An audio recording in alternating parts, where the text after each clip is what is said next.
you're live. Let's go here, press that one, and press that one. Good morning. Hey guys, this is Katie Hurst. You guys always know me as Dude. The voice is raspy. It's Sunday morning.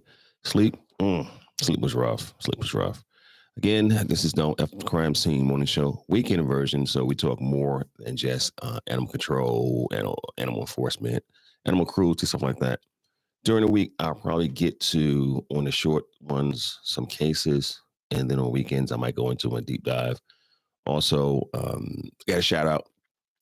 Dustin has a newsletter. He's going for Alabama, and you can subscribe to him. Just go on his Facebook, and he has everything there. So Dustin Dutton has a newsletter he's put out. A good friend of his recommended that they do that, and he said no problem. It should be good.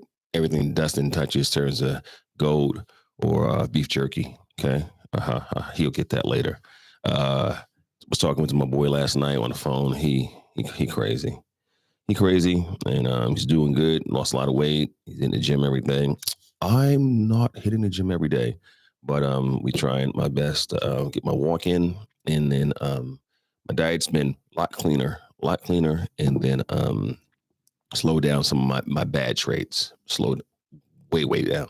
Okay, so let me put this down a little bit right there. Much better.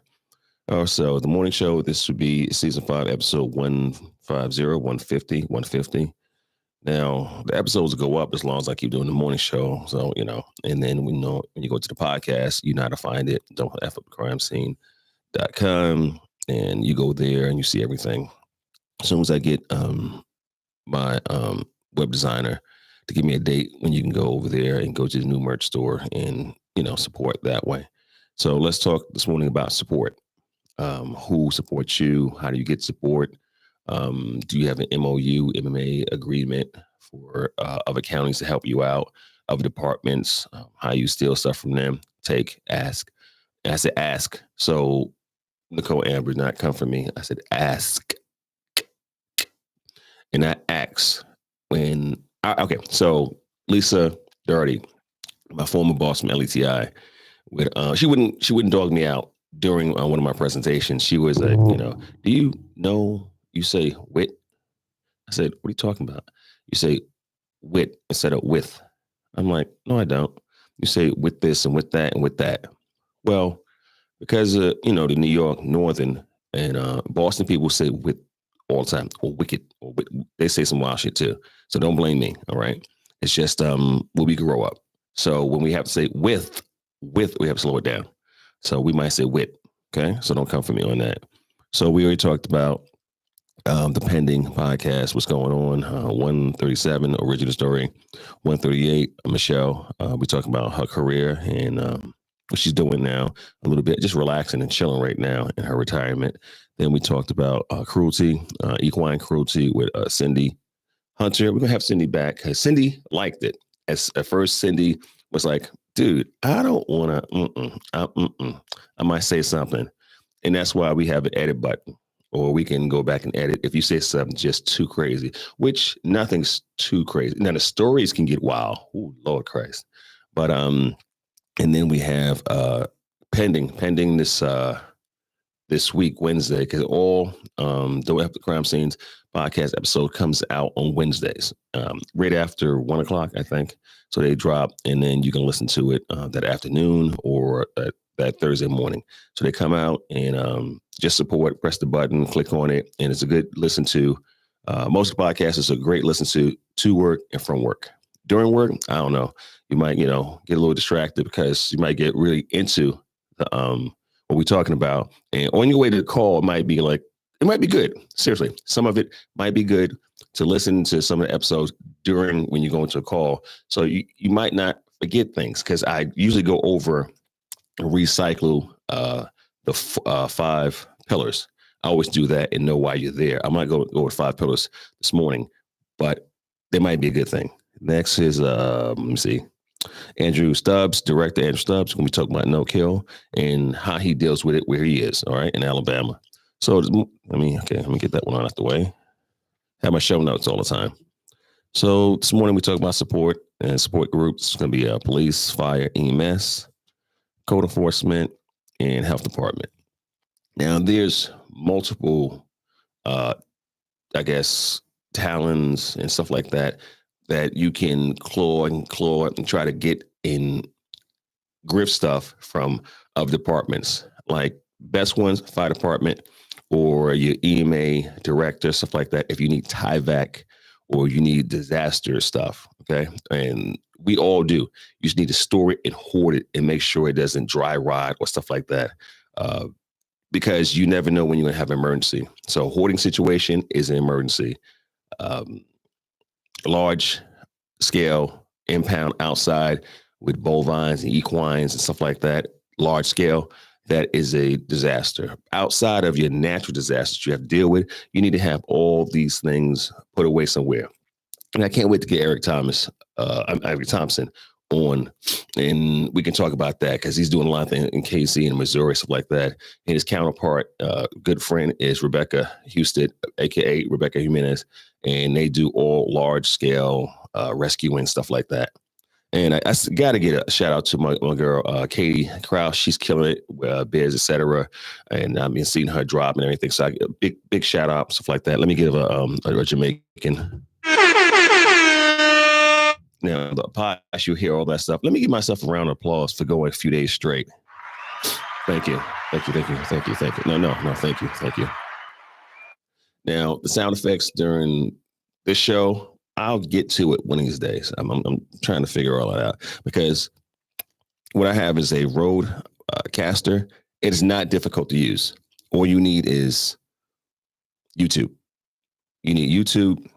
The manual? No, you just need YouTube, and you got 4 or 5 good videos that you can use. You know, what did we do before YouTube? How did we learn how to make stuff and repair stuff before YouTube? We had to find books or get somebody who not do shit. Hopefully did not do shit. But now you have YouTube. You can look at about 4 or 5 videos and learn how to almost fix anything. It's one of the best things ever. I was driving with Nicole Amber, and before she was coming to the studio, I stopped off and my wheel got locked. Now, if I I was just tired because we stopped off and went to Walmart in Conyers. Again, Conyers, Georgia, if you don't know what Conyers, Georgia, it's part of the metro now, but it wasn't 15, 20 years ago. It was still considered the country, all right? Now, Metro Atlanta is made up of, let me see, how many counties? You have Henry County, Gwinnett County, you have DeKalb, you have North Fulton, South Fulton, you have Douglas, and now you have Conyers. Am I missing anything? I don't think so. And Cobb. So it's about 7 or 8 counties, and now it's getting slightly bigger. Okay. Before that, Conyers was considered like country life. Okay. When you go out there, a lot of trees, a lot of stuff like that. Don't get me wrong, Georgia got a lot of trees and a lot of green space. But now, if y'all go on I-20 and 285 and see, to me, was one of the worst traffic jams of all time going from on I-20. It's horrible. And the infrastructure in Georgia sucks. Camel nuts, squirrel nuts. You know, I do nuts, but it sucks. And I don't understand it. Other progressive, I'll say progressive. Okay. I know that might be a bad word in conservative talk, but progressive communities, you need these things called trains.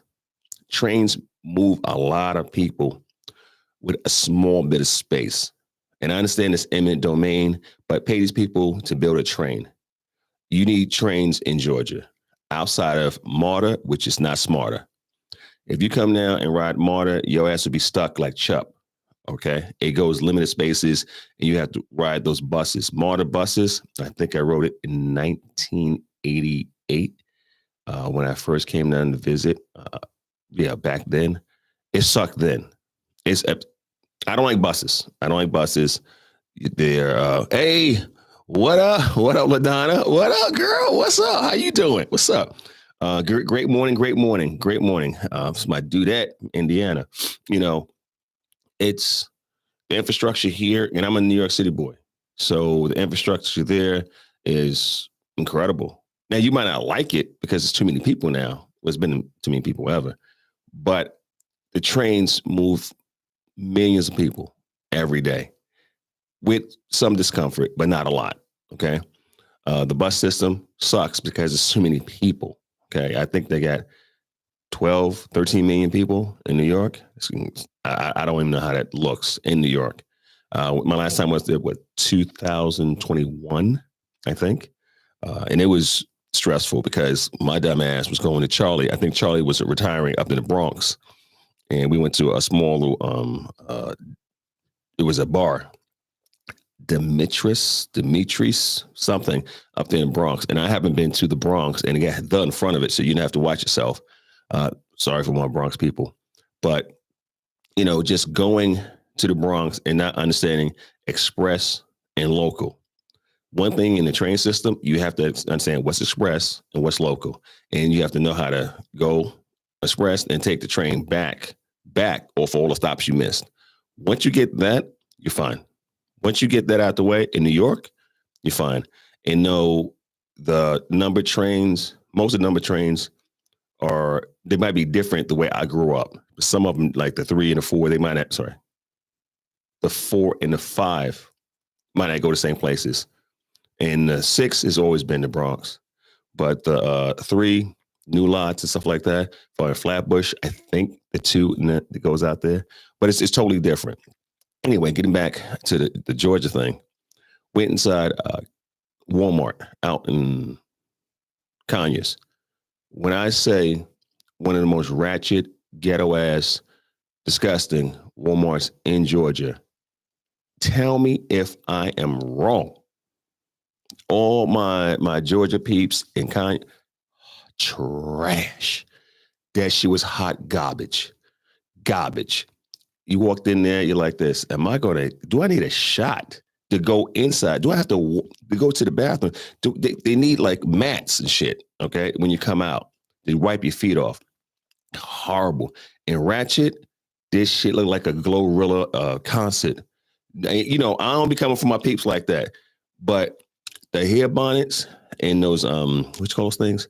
The Pomeranian slippers, the shit look like animals, the big fluff ones. That's just made to go to the mailbox and back. Don't be coming out the house talking about, yeah, glow. Yeah, glow.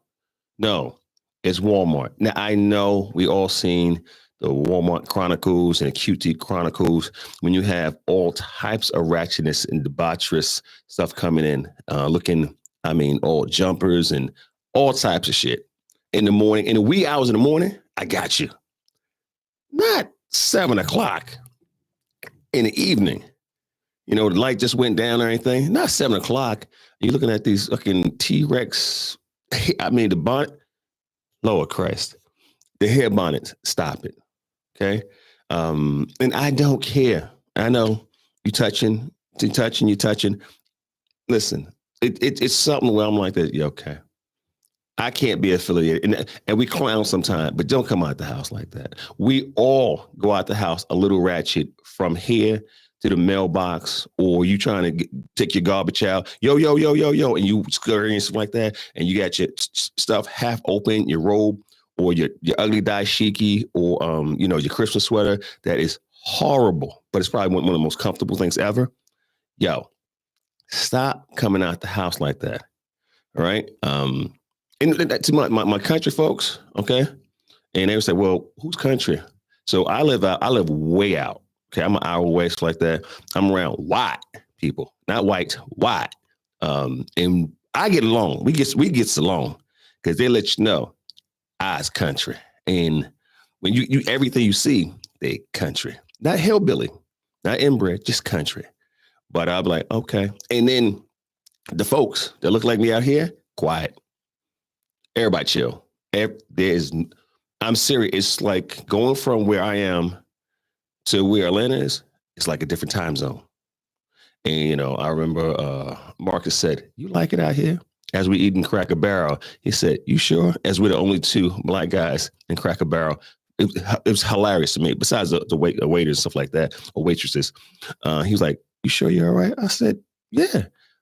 These folks treat me good. These fruits give me warmth." I'm fucking with y'all. I know it's early, but I just have no problems out here where I am in the sticks. Love it. Okay, there's no such thing as traffic. Love it. Air's fresher. You like to, man. You think you all that and everything. I do. I really do. I love it so much out here. It's so peaceful and quiet. Now, might have a few ratchet neighbors here and there. Lord, Lord, loud, loud. You might have it here like that. And the bonnets is still here. The bonnets, and we have an Ingles next to us. You might see a bonnet in here once in a while. In a Walmart, a little bit. Not that bad. Not that. You know, it's ghetto when you go to the Walmart and you have the Subway in there, and the Subway clerk or what person make your sandwich is wearing a hair bonnet, right? Not a net, but a hair bonnet, right? And you can hear the slippers slide across. And you look over here like that, ankles ashy as fuck. You're like this, goddamn. You look at every time you look at 12 years a slave. All right. I know I'm gonna get comments about that. I know y'all can come for me. Okay. Anyway, so we're gonna talk about support.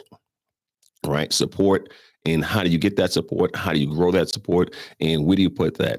And some municipalities will have paperwork or companies come in and they say, this is how you get all your support together inside your, I would say, municipality, and like who you work with in your own network before you go outside. Because, you know, sometimes big agencies, you might have to call in for bigger crimes or situations. You might have to call them in, but try to utilize all your resources around you first and talk.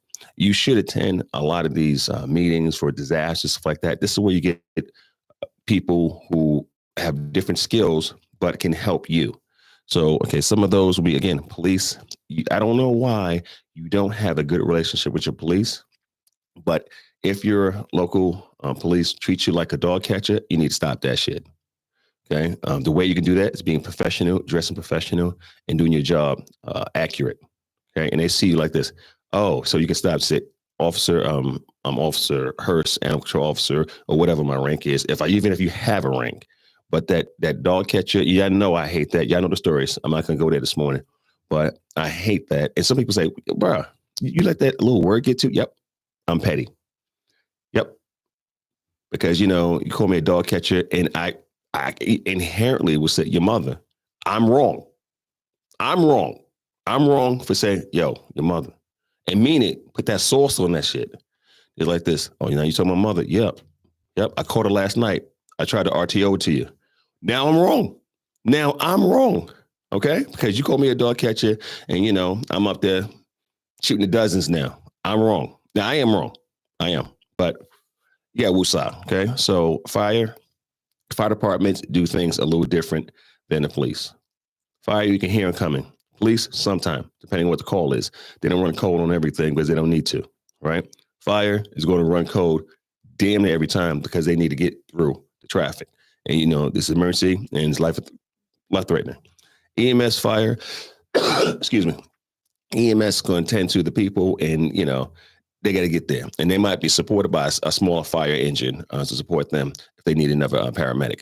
Now, as far as I know, all newer, if not all, last 10 years, all firemen will be some type of paramedic. Because I remember it was separate. And then it was like, nah, they're going to cross them. And as far as I know, in a lot of municipalities, most firemen are paramedics. So, you know, some of those spots, nah, you still just drive the truck. You still just do this like that. Some of those, but I know those are going away. Then you have code enforcement, which you need on your side, because code enforcement might go there on a separate call and see dogs in distress or infractions of the animal control code. They might not even know it, but they might know, say, you know, something's wrong. That's why you need to do roll calls with your police. If at least once a week, at least once a quarter. Okay. And a quarter divide up in 4, not in 3. Right. Try to do 4 times a year. You go do a roll call with your police, if not more, because they need to see you as a professional at all times, and you need their support and they're going to need your support. The biggest thing when you're going out on a PD call, sheriff or marshal call, you need to kind of get there in a timely manner. Do not break the law. Unless, again, you can run code and speed and do all the stuff like that. You get there and obey the law and the rules of the land as far as a motor vehicle. Do not speed. All right? Try your best not to speed. I know you want to go there, get there and support your brothers and your sisters, stuff like that. Do not speed. You get there, you listen to the call. If you can get a phone number from the dispatcher for one of the units out there so they can talk to you while you're coming and see what's going on, that will kind of like prepare you before you get there so you can have your equipment. You should check your equipment. I forgot what episode that was in. That's early on. Because if you go on a podcast, 1 through 13 is ACO. It's all ACO. There's no interviews. It's all ACO. It's me doing solos, ACOs. And I talk about paperwork, equipment, talk about on call. I talk about just from 1 to 13. It's, for me, I think it's a must. I think it's a must for all rookie ACOs and some supervisors to remind themselves of what their subordinates supposed to have. And I didn't say team. I said what their support if you're over somebody. Because, in supervision, you're over people. All right. I mean that. So you have to separate yourself sometimes. That's another conversation. So again, when you go into the call, listen. So when I was back in the cab, I had codes. So we had a code, a code 21 to patrol the area, a follow-up code 12. I think they stopped all the follow-ups. I think they found all the codes for that. So like a code 20 was a dog in heat and a follow-up was code 10. I think they stopped all of that. But if I had a code 24, that is an active bite. That's via in-person and or at the hospital. If I had a code 26, that is a follow-up. It's a home quarantine. All you do is, we do it like now, please. We call and make sure the dog is not dead, has been spinning around, howling at the moon and showing any signs of rabies and stuff like that. And we release from quarantine. Okay. That's with shots. And, depending on circumstances. Okay. Code 27 was always a cruelty. Okay. Cruelty, neglect, about the same thing. Now, in reality, it's not, but we would code it as the same. A code 28 would be abandonment. Code 29, I think, was a sick animal. Code 30 was commissioner's call. Do not go there with no commissioner's call, because it doesn't make sense. You have a commissioner's call, meaning that's an important call that you must handle by the end of the day. I get it. You should handle it in the order that the calls come in. It should not be first. It should not be last. You get to it when you get to it. Commissioner's call coming in is important to them. For you, it's a regular call. It's a complaint. And if you go out your way and put it before another call and it's not, far as a priority, you might be fucking up. Okay. Code 31, meet with police. Code 32 was a rescue. Code 33, deliver tags and stuff like that. Code 34, I think was deliver or pick up a specimen. Code 35, reset a trap. No, wildlife. Code 36 was set a trap. Code 37 was pick up the trap. Code 38 was going to the vet. Code 39, meet with the marshal. Code 40 was aggravated. Code 41 was livestock. Code 42, animal trap. Code 43, you got me on that one. 44 was a school call. 45, when we had AKA pit bull calls, it was 45. 46, dangerous animal. And I think that was it at that time. I'm not sure what that has. And you're like, well, how do you remember all these codes? I worked there for 24 physical, on my sick time, I think 26 years. It was encoded to us.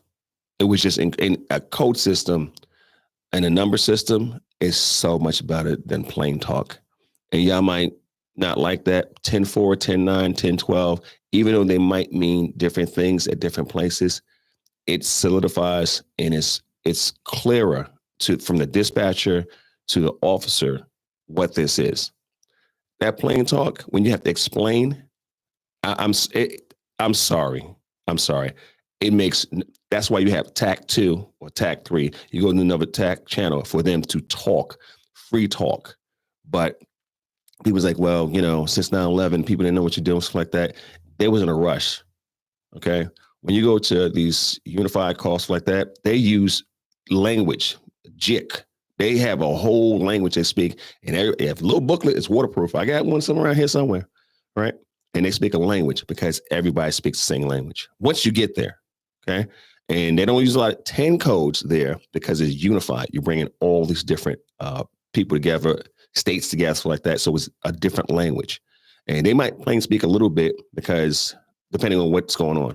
But I love 10 code. Let's go again. So police, fire, EMS will support you. And you're really there to support them. EMS or fire people are displaced. They go into a shelter.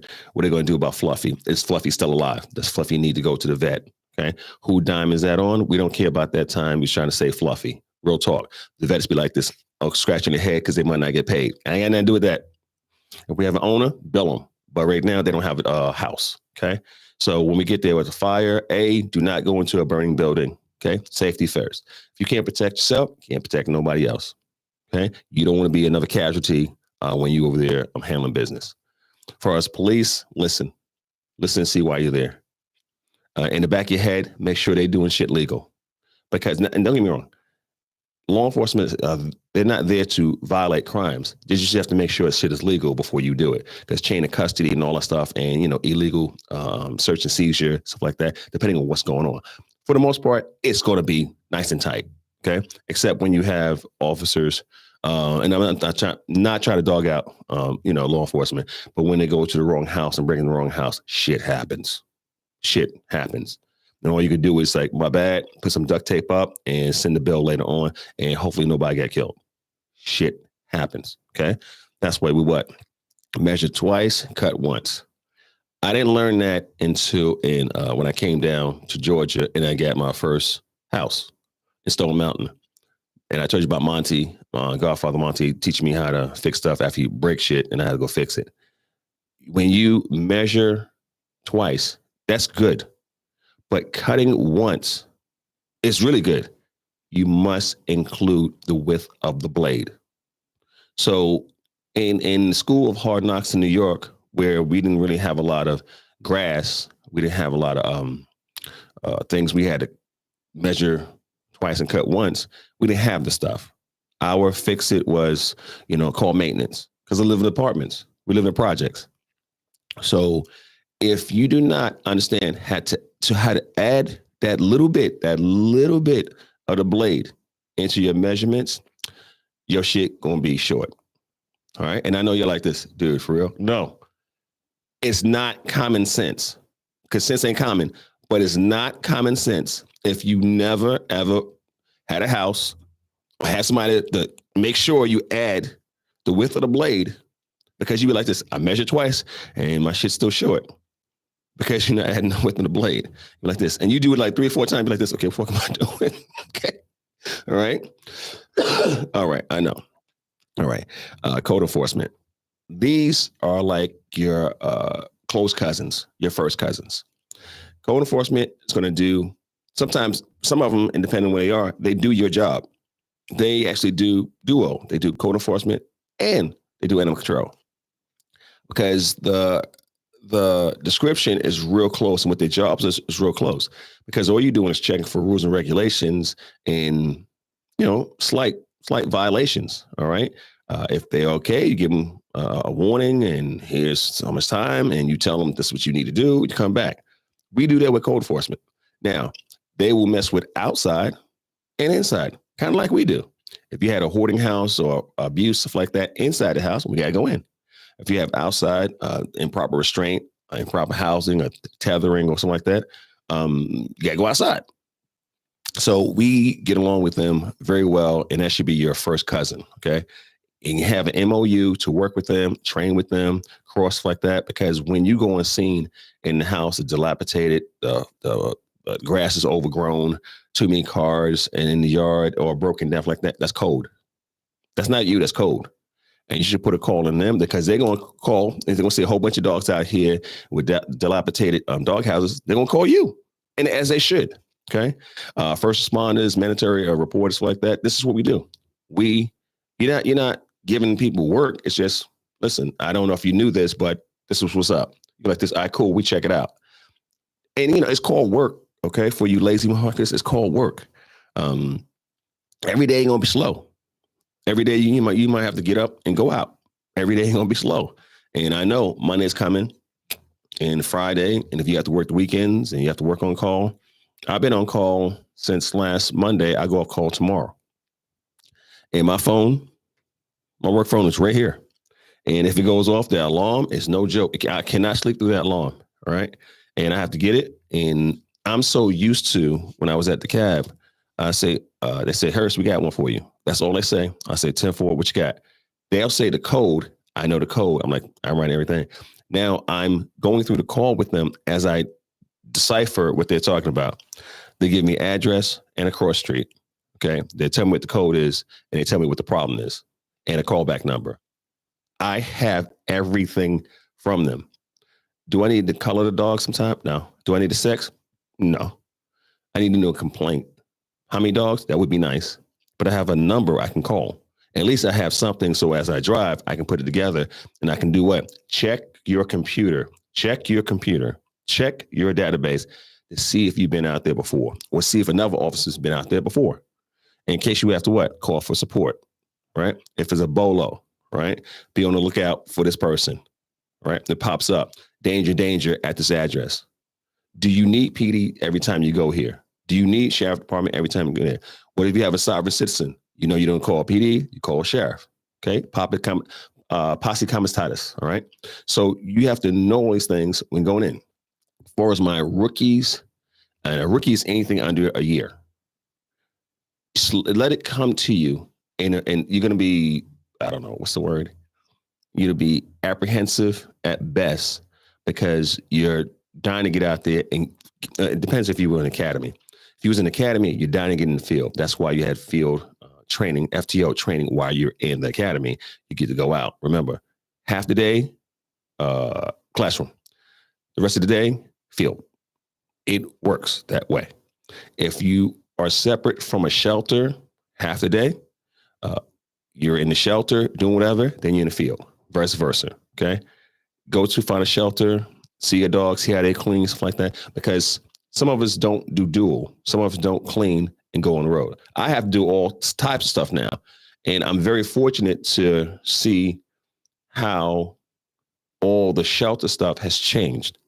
It has changed greatly in my 30 years now from where I would say we would euthanize a bunch and not advertise or adopt out or anything that work with fosters, stuff like that, to where they keep way too many animals and everybody's full. So the euthanasia has gone way down. Certain areas way down. And the number of animals in the shelter has gone way up. And then a lot of folks are not writing citations and holding people accountable through citations. They might give we call them resource packets, warnings. Tell me how many warnings you get. It depends on how many times you come in. If the dog is picked up the first time, it gets a microchip no matter what. And then start getting levied and stacked up. But the fines are small. I don't like that. I like fines to be standard. Okay. You can have a minimum fine in case you have something you can work out. Who's this? Friends. Okay. Yes, that's Chris Everett. Yeah. So then you have standard and you have maximum. So you have a minimum fine, a standard fine. Standard's good. And then you have a maximum. I always give it to the judge to walk it back. Now, where I am now, thanks to standard. Everything's standard. My boss handles a lot of stuff. I don't have to do too much. Just write citation. And the only reason why I show up to court is give testimony. But if it's a regular citation, I don't have to even show up. It's like they work that out. I'm like, that's what's up. They're like, that's what's up. I'm used to going and being either a witness, first witness as an officer to the case or presenting the case myself. It wouldn't matter. It just wouldn't matter. Okay. So again, we have, health department for our support. We work hand in hand with your health department. If you don't, something's wrong. Okay. Because rabies is the one reason why your health department is going to be involved, and they have something called epidemiologists, epi. where they're going to be focused on certain diseases, especially rabies. So you should know your epi, and it might be one epi or it's a few epi. It depends on how big your county is. I know my epi, and they give me the calls like that. They might have a call from poison control from bite case, or hospital might have called them instead of calling us, and she'll put in. We have a statewide reporting called SINs. You have to put it inside the database. So even though I have to put stuff inside PetPoint, I have to go copy paste and put a lot of material, a lot of information into this SINs, so the health department can track it. And I think we have 200. I forgot how many counties we have. It's over 200. Over 200. And it goes for every county that logs on, stuff like that, because you can get it. It works together. You can see other counties' bite cases. Sometimes they're related to yours, and you have to get the SINS number as, BI, bite incident, and then it's a number, I think a 6-digit number, and you have to do that. I've done it before when I was working in the cab, and now where I'm working at now. It's a good thing. It's a good way to track bites, and I always use a level. I use the Ian Dunbar scale. Some people like it, some people don't. Mark, I'm going to call you out. Mark Slope, like, well, I hate that scale, because Mark has worked with seriously bodily injury in Texas for so long, and he works with that, and I do the Ian Dunbar scale. And if you didn't know Ian Dunbar scale, it's pretty easy. So if you have a level 1, it was no contact. It was just the approach, the potential assault, or the provoking of the animal coming at you, bluffing you, stuff like that, looking like it wanted to attack you. That's a 1. There's no contact. A 2, there's a small breakage of skin, scratch, or something of that, a whelp where there's a breakage of skin, possibly transmittable with rabies and all that good stuff. 3, we're going to call a bite. Most bites have contacts where it's less than a quarter of an inch by the canine tooth in your skin. Makes a nice little divot, little slice, and sometimes you can see the incisors and impression on the top and bottom, and it's one bite. Okay, and let me bite. That's it. Okay, one good bite. That's it. That's at level 3. It's normal. Level 4, a little different. We're gonna call that a mauling. It can be a level 3 in there. That's when you have avulsions, when the dog is ripping, tearing, and turning. That's very sexy. Big gashes, stuff like that. They're gonna have to suture you up, and might be a problem. A level 5 is multiple 4s, and level 6, you're dead. So depending on how your scale goes or how you write it down, I always write the level of bite because I'm so used to it. Now, my coworker be like, I hate this bite thing, stuff like that, because I think sometimes she equates it to behavior. And I've seen some municipalities and some counties try to use the Ian Dunbar scale for behavior. I am not a behaviorist. I don't use it for that. I don't, because I'm really good at the Ian Dunbar scale, but I don't use it for behavior. I just don't. Okay. And Jim, me and Jim, I had a good conversation with Jim the other day. Jim can, or he might, but I don't. Okay. I just look at it as that person got bit, and then the why. I told you before, I'm using that a why. I am now. I wasn't a why person for a long time, and Kayla came for me, right? But the who, what, when, where, how, very important. The why, sometime.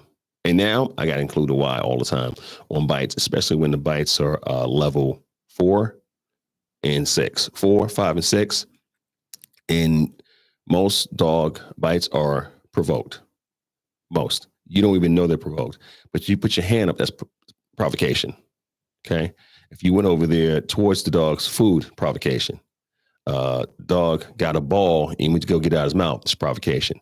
Now you can argue that, but it is. Okay? So unprovoked, you did nothing and the dog bit shit out of you. Unprovoked.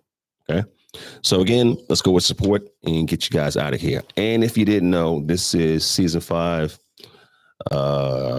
episode 150. Today is the 5th of the 25th. And we're talking about support. And please press the button, subscribe. I'm trying to get used to that. I know I'm supposed to say it. I have it on my notes when to say it, stuff like that. So again, for a health department, you're going to be a backup and you're going to be a support for them to follow up on the quarantine. To initially get the bite, sometimes put in the system and the follow up. So you need to understand rabies, how does it work, and when it doesn't, stuff like that, how long it takes, and what's going to be quarantine. Okay, wildlife, you already know the 5 specimens, and they can change. Those 5 specimens / species can change. Like when I was up in Maryland working, they didn't have a lot of skunks. We tested. They had what was it? Groundhogs. So that was weird for me because I was always used to being out here in Georgia. Coyotes, fox, bat. What's the other one? Skunks.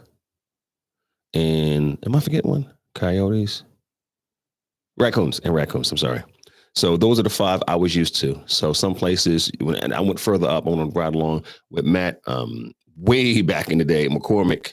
We was in Rhode Island, and they had a chipmunk, and I never seen a chipmunk before. So it just really depends on where you go, and because some of the animals will switch up. Okay. So again, getting out of here, weather. You have some bad weather coming in. Be careful driving. All right. I'm going to wait. I'm not going to announce a name. I'm going to wait. But I had a former coworker actually, lose her life in an accident yesterday. Sorry, 2 days ago. It was explained to me yesterday. And I'm going to withhold all that stuff like that. And, when I heard about it, I was in shock. And I was saying on the phone with one of my former homies I used to work with, and it's just a shock. And it was weather related. And the weirdest thing, guys, was yesterday I talked about the weather yesterday and hydroplaning and black ice, stuff like that. Be very careful. And, when they announce and they put everything out like that, I'll give her a tribute here and stuff like that. Good person, great person to work with, big smile, very knowledgeable farm animals, stuff like that. Very, very knowledgeable, wicked, funny humor. And we'll get into, stuff like that. Again, be careful in driving on this ice and hydroplaning. Cause I flipped the truck hydroplaning, my fault. Black ice when I was going to the cow call out in Lithonia. And some of y'all knew this or saw this on the news years ago. Me driving and I hit that guardrail and my truck was like, yeah, we're not moving. But I still needed to go answer the call. But I had to say, yo, I just got in an accident. And they say, yeah, okay, whatever. We got these cows you need to attend to. And it was maybe 2 or 3 clicks away. And I was like, okay, so I tried to start it up and everything. And I'm old school, so chitty chitty bang bang. That's what it sounds like. This, that's what it sounds like. Okay, hold on. I gotta give myself a round of applause for that imitation. Yes, chitty chitty. So I had to ask permission to leave the scene of an accident. I'm the only person, but I just can't leave. So I said, hey, tell them I was in an accident, and do I have permission to leave and assist y'all? It's like, yep. Get the mile marker, take pictures of everything, and we deal with that later. Okay. So in hindsight, I was going too fast, trying to get to, my brothers in arms and everything like that. And I was trying to, I was skating on 20 again, and I was actually skating. So be careful. And when I flipped over the truck, I got concussion. I got that seatbelt burn, stuff like that. I got 2 days in the street. 2 days suspension in the street for it was avoidable, put it that way. They didn't say it was reckless, but it was avoidable. It was that was a bad one. Long story. Anyway, so I kept going off 20 and I got there and everything, and it was like chitty chitty bang bang, guys. I get there and I have what is it? I got about 7, 8 cars circling the cows. So they made like a little stall around them, like a little barrier, right? Which was super smart, super smart. And I said, they said, hey, we gotta get the units out of here. What you gonna do? So I thought I knew where they belong. So I said, hey, go up to this address off of Rice Road and see if it's wake them up. Go over there, just beat on the door to come out here and tell him to come down here. If it's not, just say, hey, commandeer his ass. Say, I need you to come help get these cows and these calves. So what did I do? I went into Kroger, and this was all over the news. Not me going in Kroger part, this ice storm and me being in an accident and me getting these cows. So I went inside the Kroger and I speak to the manager and I said, hey, can I use the microphone real quick? Because I'm going to need some help. He was like, okay. He says, this has to do anything with the cops outside? Well, yeah, duh. So don't say duh. Don't be disrespectful, unprofessional. So I said, hey, everybody in the store, I need to come to the front. I need everybody to the store in front. I said, yeah, everybody take a shopping cart. So in the wee hours in the morning, maybe 14 people in the store. I mean, everybody. I said, I need you to get a shopping cart. We're going to make a circle around the cars. And it was like, these are cows outside. Yeah, that's where you come outside. So we replaced the squad cars and put the shopping carts around the cows. And it worked. We went around and they moved one car out the way, one car out the way, one car out the way. As we kept circling, got smaller and tight. And we just corralled them. And we just left. I said, appreciate y'all. Thank you, shopping Kroger. Y'all can go back to Kroger, handle business. Appreciate y'all. All right, on the strength. And, they was like, well, how would you think of something like that? Y'all motherfuckers had to go somewhere. I ain't got no barriers or no boards, something like that. I can't corral them with anything else. And, that's called thinking outside the box. All right. I just got lucky that it worked. I mean, it should have worked, but you just don't know sometimes. And you can have one cow try to jump over, but they didn't. Cows they follow each other. Okay. Horses do too. Right. But don't try that with a horse. A little different. All right. That was my story for today. We talked about getting assists from and calling backup when you need and supporting code enforcement and police, fire, EMS. That's going to be sheriff, marshals, and if you have constable, that's going to be out. Going to be in Texas somewhere. Welfare, just be careful when you go on welfare calls, conditions, stuff like that, driving conditions, and the weather. All right, guys, I'll talk to you again. And this was, what was this? Episode, season 5, 150. And this is the morning show. Talk to you guys later. We're going to sign off right here. Let's stop that right there. Stop. I got one more stop. Hold on a second. And end stream. In.